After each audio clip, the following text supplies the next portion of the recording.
Hey everyone, we are on to chapter 11. We've only got two more chapters left, chapter 11 and chapter 12. So I'm pretty excited. And we'll go through same thing. I'm going to read chapter 11, we'll go through the worksheet, and then we'll go into the audio. It's going to take me all day to get these audios done. I never realized how loud my house is until it's time to record something. I had to wait for the furnace to shut off. Finally, the wind outside has died down. So I don't know what's been banging on the house, but anyway, so we're going to move into listening to chapter 11.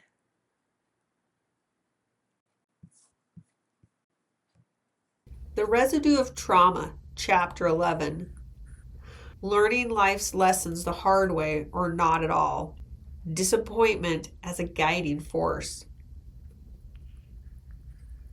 Quote, "You will end up very disappointed if you grow up thinking everyone has the same heart as you." Author, The Female Network. Disappointment is one of the most universal emotional experiences. It's the gap between our expectation and reality. The moment when things don't turn out the way we hoped or planned. It's uncomfortable, sometimes even painful, but it's also a normal part of life.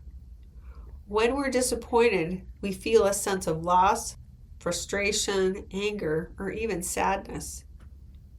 Our sense of control over the outcome of the situation is shaken. And in the wake of it, we often need to reassess our approach, release our expectations to create the ability to move forward. The transition from disappointment to learned helplessness is often gradual.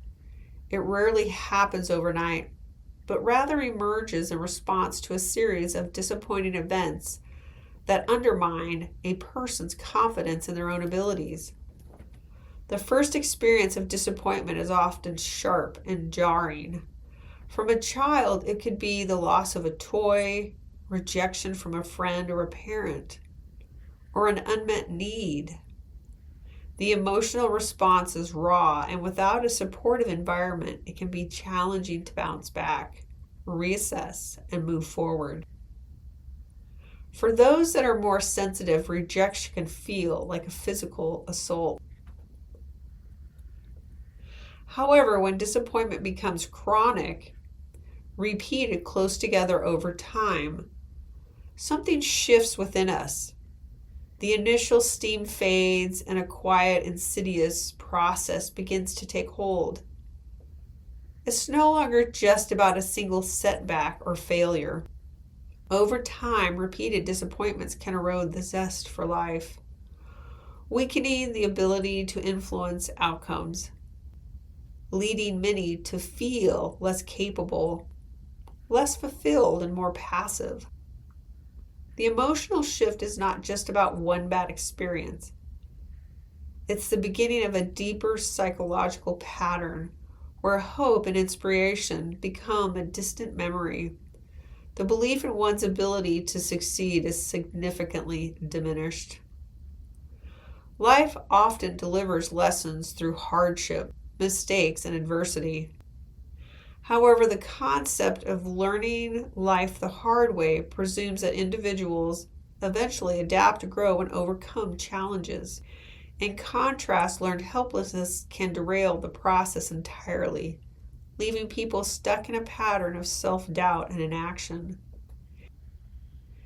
These individuals eventually break free from the negative cycle of inactivity and harshness. They grow stronger from the adversity.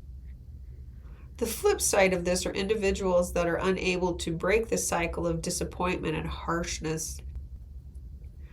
Continued disappointing attempts can cause a pervasive sense of despair. As they internalize one disappointment after another, it narrows the vision as to what is possible. Even when the situation shifts in their favor, they will miss the opportunity because their belief system has been shaped by past failures. The individual falls into a category of not at all, or learning has been stalled at many levels. This shows up for them as feeling like life has no meaning. Over time, the effort to try hard or think differently becomes exhausting. The constant cycle of disappointment without reward becomes the norm. It takes too much effort to effort, not because of laziness, but because through experience, the effort doesn't lead to success. This leads to an emotional resignation. Even looking for change is hard. They may stay in unfulfilling jobs, maintain unhealthy relationships, or avoid pursuing a passion. Embracing that living life is a daily cycle of loss and renewal. Yearly loss and renewal. Even the phrase out with the old and in with the new mirrors how life is constantly change. The only guarantee in life is that it will change. This is comforting for those with a more resilient mindset and scary for those with learned helplessness. While adversity can be a teacher, it does not guarantee learning or growth. The key difference lies in the perception and response. As an individual develops resilience, they can extract valuable lessons even from difficult experiences. When an individual is stuck in a cycle of stagnation, it makes life's lessons inaccessible. The journey from disappointment to learned helplessness is neither automatic nor inevitable. While it can be easy to succumb to the pull of disappointment after a series of setbacks, there is always room for change. By actively challenging the belief that there is a loss of dignity in the face of adversity, and begin to rebuild self-agency that fuels future efforts. It is important to share that a person cannot hear advice, solutions, or validation that is too far from the emotional state that they are in. This is one of the reasons therapists wait for the client to get their own aha moment, because then they are ready to hear new input. This is why one person can say the same thing for years and the other person cannot act on it. If one is in deep grief, it is hard to feel gratitude. This is why if someone is angry and you suggest calm down, it makes them more pissed. They can't hear anything outside of the state they are in. I work to match where a person is at and to help them into a new state so they can take new action. This is the end of chapter 11. And how was chapter 11 for you? One of the main concepts to get from this chapter is to understand that we can't hear something that is outside of the state we are in, and that another cannot hear something that is outside of the state they are in. This is where many miscommunications and misunderstandings happen, especially when two people are arguing. If you're angry, you can't hear anything that's outside of the anger. You won't hear apologies, you just won't hear it. So it's very important to be able to become aware of what state we are in.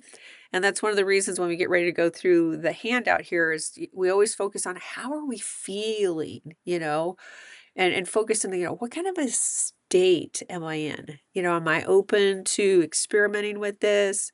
Do I feel like I need to have something happen during this session? Or can I just fully embrace where I'm at? Can I just accept this is where I'm at? Because many times when you can accept exactly where you're at, that very acceptance allows you to shift into another state. Practices of gratitude allow you to shift into a different state.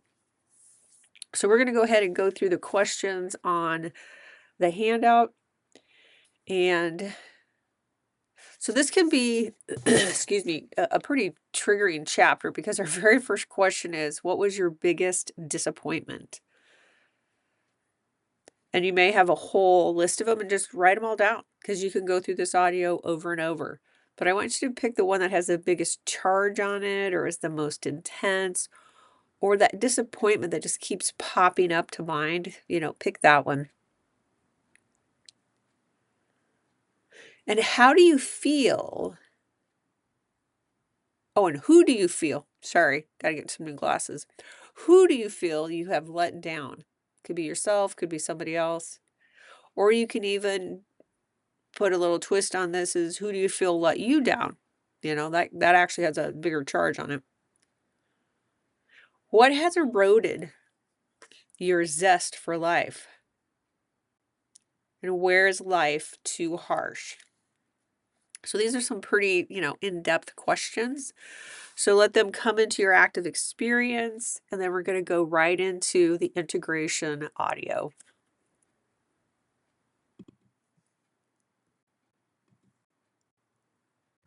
Hi, this is Gina, and we're moving on to chapter 11. We are almost done with the ebook course. And you got to give yourself a bit of a celebration that you've stuck with it and you're doing the work. By now, you should start to notice that things in life are becoming a little bit easier, if not a lot easier. Things are beginning to shift. And of course, as we move into filling out our journal tracker sheet, I'll do the disclaimer that I am not a medical professional. I offer no advice, and anyone using resources off my website are completely responsible for their own mental health behaviors and choices. And now, after reading chapter 11, select a topic you would like to work with for this audio. Again, knowing that you could use the audio over and over, selecting a new topic each time. Some people have let me know that they will use some of these audios, if any of them, that at the end of the day, if they've had a hard day or they have a rough start to their day, they'll just pick an audio and listen to it as a way to shift the way they feel and see the world before moving forward, whether it's before going to bed or starting your day, which I think is actually a good idea. And again, take a few deep breaths and just focus on how are you feeling before the session. Again, you can use a scale of 0 to 10. 10 is amazing. 0 is not so hot. And we want to use those emotions and feelings and memories and events that don't feel good. We want to shift those. So once you've selected your topic, in relation to your topic, what are you doing that's working for you right now? Because as we can affirm and acknowledge the things that we are doing correctly, our brain will look for more of that. And if you need to pause the audio, because maybe you can't think of anything positive that's working for you, it's very easy to come up with a list of what we're not doing right than it is to come up with a list of what we are doing right. So take a moment, filling that out, pausing the audio if you need to, and we're going to move on to the next one. What do you want to create? What is it you would rather experience than what you're experiencing right now with this situation? And you can write that down. What are emotions you'd rather have? What behaviors would you like to develop that maybe you don't have yet? And again, jotting those down as we move into the more active magnetic mind session. And I ask permission to work with your superconsciousness. And superconsciousness, are you there? Yes. Do we need to set anything up before we begin? No, we can just jump right on in. So again, closing your eyes, taking a couple deep breaths, focusing within, and take another deep breath. And I want you to focus on what was your biggest disappointment? The one that's the most uncomfortable, or maybe the one that's the most intense. Allow that to come into your active experience. In super consciousness, treat that discomfort, treat that dis-ease, treat that loss of belief in self, and treat the disappointment. The super consciousness,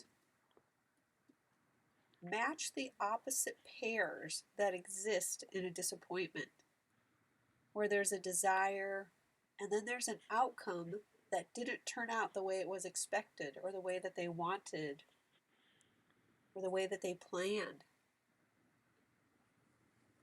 And find the opposite pairs and combine those to neutralize the intensity. And then, when possible, do a massive history change and everything after that.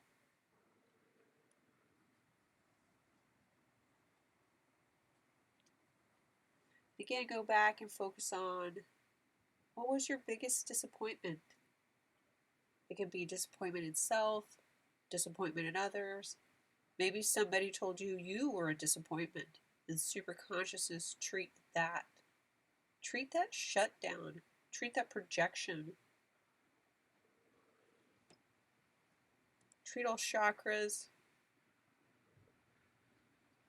And when ready, do a massive history change and everything after that.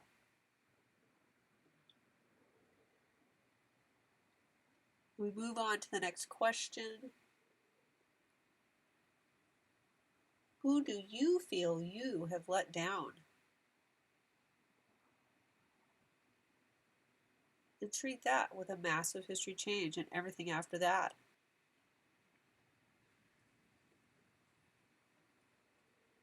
Where do you feel guilty about your behavior towards another? Maybe you've let yourself down. Let that come into your active experience. In superconsciousness, we ask you to treat all parts, all predispositions, and everything that's associated to and with the feeling of being let down or letting someone else down. Again, whether that's disappointment, whether that's frustration.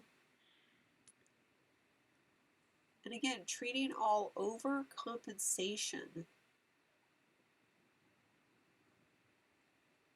any patterns of trying to fix everybody else's problems, because we all know it's funner to fix other people's problems than our own.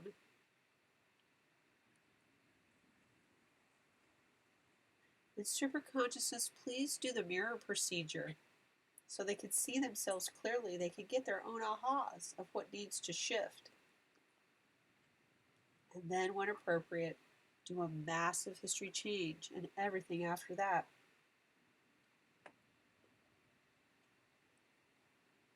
And as we get ready to move on to the next question, what has eroded your zest for life?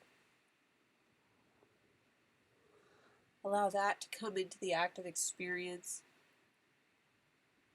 I have some clients who say their parents wore them out early. Maybe it's a sibling. For some people right now, it's the government. What is it that's eroding your zest for life? The superconsciousness, as I bring this into the active experience, treat all of it from the top down. Treat the story. Treat the story around this from beginning to end. Treating all emotions, treating all meaning, treating all perceptions and distortions, treating any denial, treating any magical thinking. In superconsciousness, do a sentence procedure on it's somebody else's problem, somebody else will take action, and treat that with a massive history change and everything after that.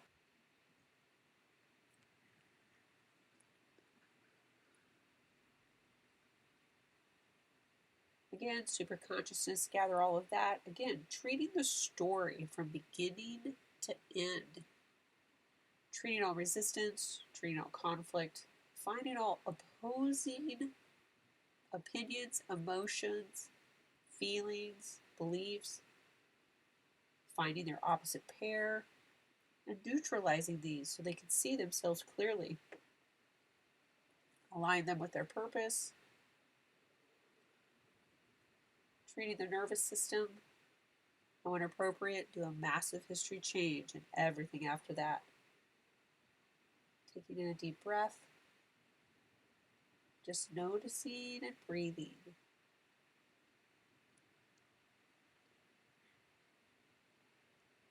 And we want you to focus on, where does life feel harsh?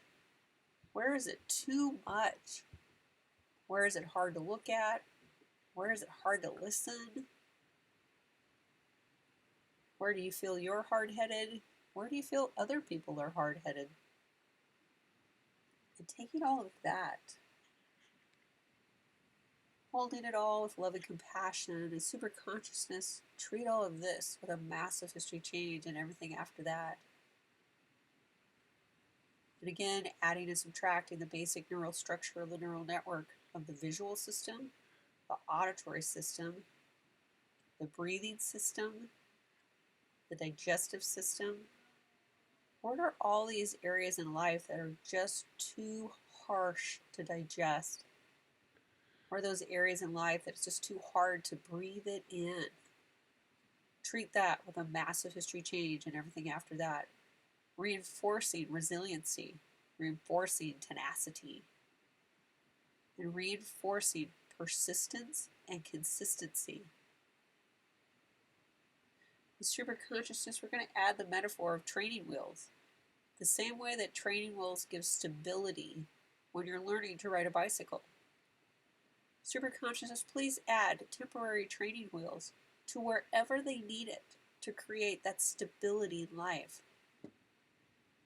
Adding the metaphor of weebles follow, or weebles wobble, but they don't fall down. Super consciousness, find those places where they wobble and create strength with a massive history change and everything after that. Again, allowing super consciousness to make those changes. And super consciousness, begin the closure procedure. Again, anything from the last session up until now, if we have not had a moment to treat it, if it's appropriate, treat that now. And continue treating. And between now and the next session, tag anything disempowering and trade it out for self-empowering emotions, feelings, coping mechanisms, and strength. And with your permission, we will close the session. But this also is a powerful one to repeat. And when ready, I will see you in the final chapter, chapter 12. How was chapter 11 for you? This chapter can be an intense one for many people, and many times they don't even realize their disappointments until after, listening to the chapter of the book and then going through the questions on the questionnaire. And again, even after, how are you feeling after the session? If you go back and focus on some of the items and topics and memories that you selected while you're working on the worksheet or listening to the questions, if you refocus on those, have they shifted? Did something new come up? We're just going to honor the body and our emotions. As we integrate these aspects, our life becomes easier and we're not hijacked so much by our strong emotions. We're able to learn how to be guided by them so we make better decisions. We will be able to kind of honor our intuitions, and that makes life easier. It doesn't always make it easier every single day of life, but it makes it easier because then you're taking the action and the path that you need to. So I hope that makes sense. And of course, leave me comments in the comments section of how this chapter was for you. If there's any other topics you need support on, by all means, leave those topics in the comments also. And I'll see you in the final chapter, chapter 12.